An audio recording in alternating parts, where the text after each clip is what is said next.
Hey, what's going on, everyone? This is Peter Jennings, and I go by CSURAM88 across the daily fantasy industry.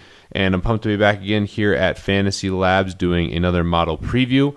Fun week here. We obviously had the Thanksgiving games and the main slate. I'm recording this actually really late before Thanksgiving, late Wednesday night, actually early Thursday morning on the East Coast. And it's been fun researching and looking through the Thanksgiving slate and also the main slate. And I think there's some really good choices at the quarterback position once we get into the main slate. So hope everyone had a happy Thanksgiving. You're probably watching this after the fact, and it's a really juicy slate. I did decide to include the Monday night game just to throw a couple other options out there, but we'll mostly talk about the main slate guys here. And I think there's a lot of really good choices at the quarterback position, which should make it really interesting for tournaments this week. There's some plays that really stand out that I think are overall the optimal plays for cash games. I'm curious to see how the ownership is distributed among some of these guys in tournaments, however. And that's what's really interesting about this week. So, again, this is a Monday. This includes the Monday game, but you can sort by whatever slate you want, which is one of my favorite things here about the models. So let's take a look at specifically what I did with this model here. It's a pretty standard model. At this point in time of the year, I'm doing, I wouldn't say... There's sliders that I'm definitely weighting when I'm making a lot of different models, but I kind of have a bread and butter of some main sliders that I'm using, and I came up with one that I think actually puts out really good results here. I like what this is spitting out. So I went with Vegas score at 10 points, opponent rating at 25, projected points per dollar at 30, and again, these projections will change throughout the week.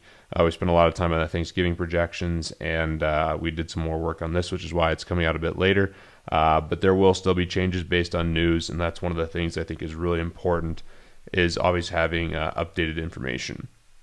We have projected plus minus here at 25. This is a proprietary stat here at FantasyLabs. It factors in salary and basically how often they're going to it factors in what their expectation is relative to their salary, and obviously you want a high plus minus there.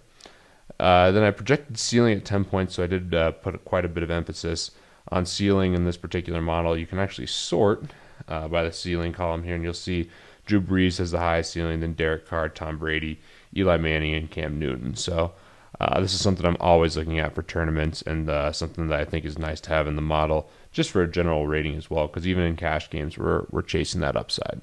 Let's see what it spit out, though. My favorite quarterback on the week is Derek Carr, and he's number one in the model. So he's number one in the model by quite a bit. I love him in this spot at home here against Carolina. I think he is one of the clear-cut plays in cash games at this point in time. I know there's some other options, but Derek Carr has been great this year just in general. And then this spot against Carolina, who's stout against the run, really bad against the pass. I think this is a really good spot to take him. He has had some games that weren't stellar, but he's had so many big games, so I think it makes sense at this price. Cam Newton's the next guy here on the opposite side of the ball. I like Cam Newton. He does have more rushing touchdown equity. I'll certainly have a lot of tournament exposure to him, but Oakland's defense is playing a lot better now, and that's my one concern.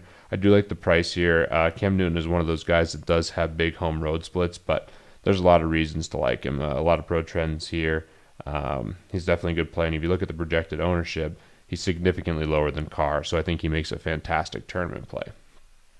Next guy on the list is Russell Wilson, who I think is a fantastic play here in Week 12.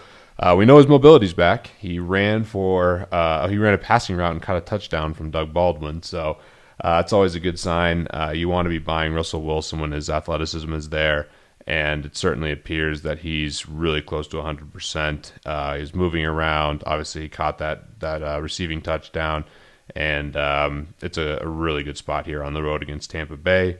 I actually like it better than them being at home because they might try to stall some things. I hope this game can stay, I wouldn't say competitive, but reasonably competitive, so Wilson can have a big day. And this certainly sets up for a spot where you want to attack Tampa through the air. And I think Wilson has a ton of upside in this spot and is one of my favorite overall plays for tournaments. And I would even use him in leagues wherever you're not using Derek Carr. Eli Manning's the next option, and this is an easy one. He's playing Cleveland. Take the guy against the JV team. You don't need much more analysis than that. Eli Manning to Odell Beckham will be a popular stack. I like Will Tye as well. Sterling Shepard's another option. He just has a lot of weapons, and the Giants are setting up well here. So I like this spot against Cleveland. The Giants should be able to play really well even on the road against the worst team in the NFL. Kaepernick's next, and when you look at Kaepernick, he's rating well. His games have been really good. I mean, since coming on, he's basically been right around that 20-point mark with a couple nice games against the Saints there in Arizona, which was impressive. And it's really buoyed by these rushing attempts and these rushing yards. I think there's a lot of upside here with the legs, and he's certainly a good tournament play. It is a little troublesome going into Miami, whose defense has been playing better, but he does move around so much that he has a higher floor. And if he gets a rushing touchdown, you obviously could see a really big day out of Kaepernick. Carson Palmer is the next guy, and he's just been so bad. If you told me Carson Palmer was 5,300 at the beginning of the year, in this spot, week 12, going against Atlanta, I'd be all in. I'll probably still have some shares, but Adam Levitan obviously does a ton of work here at FantasyLabs, and we're on the DraftKings Edge podcast together as well. He's talked about how he thinks Carson Palmer's just done, and when he has a take like that, it's hard to get too much behind him. I do like the price here. I'll probably sprinkle him in tournaments, but that could easily change. There's a lot of reasons to be against him, but that price to me seems cheap. Certainly not a cash game play by any stretch, though. Aaron Rodgers is the next guy. I'm not going to spend too much time on him. Same thing with Carson Wentz. Let's talk about Ryan Tannehill here at 5,500. I love stacking him with Devante Parker. I think that's a really, really good option. I think that Tannehill makes a ton of sense going up against the Niners, who play up in pace. And he's had some nice games and good spots here. And Devante Parker's looking really good. Obviously, he's been really bad, I guess, since this Cleveland game. And I haven't really rostered him that much since then. But it was pretty ugly looking at the game log. But in this spot against the Niners, it's a good bounce-back play. And he's still really cheap. Brock Osweiler's been bad as well. Maybe this is a spot where you play him. You could say the same thing about Simeon. These are tournament plays only. You can see they're 0 to 1% owned. So do with that what you like. The interesting thing here is Drew Brees is rated so low. I think that has a lot to do with the matchup. The Rams have been playing a lot better, but at home I'm buying Brees. I would actually bump him up. So one really cool thing about FantasyLabs is you can bump up the projections. So if I wanted to change this, I could just come in. Let's say I think Drew Brees is going to have a huge day. I'm going to put him at 26 points. And all of a sudden, if I did that, then the ratings are going to change. So you'll see up here now Drew Brees is the third-rated quarterback, and that's something that I'd probably do. So I probably prefer Russell Wilson over him as straight points per dollar, but I do think Drew Brees is right in this echelon of quarterbacks. And I really like him as a ton of pro trends. He's just been so good at home. I mean, you look at these games. So at home against the Broncos, 300 yards. At home against the Seahawks, obviously not the best game. At home against Carolina, 465 yards, 4 touchdowns. At home against Atlanta, 376 yards, 3 touchdowns. At home against the Raiders, 423 yards. I mean, you get the gist. He's been fantastic at home, and I just think it's a really good spot, even against a stout defense like the Rams.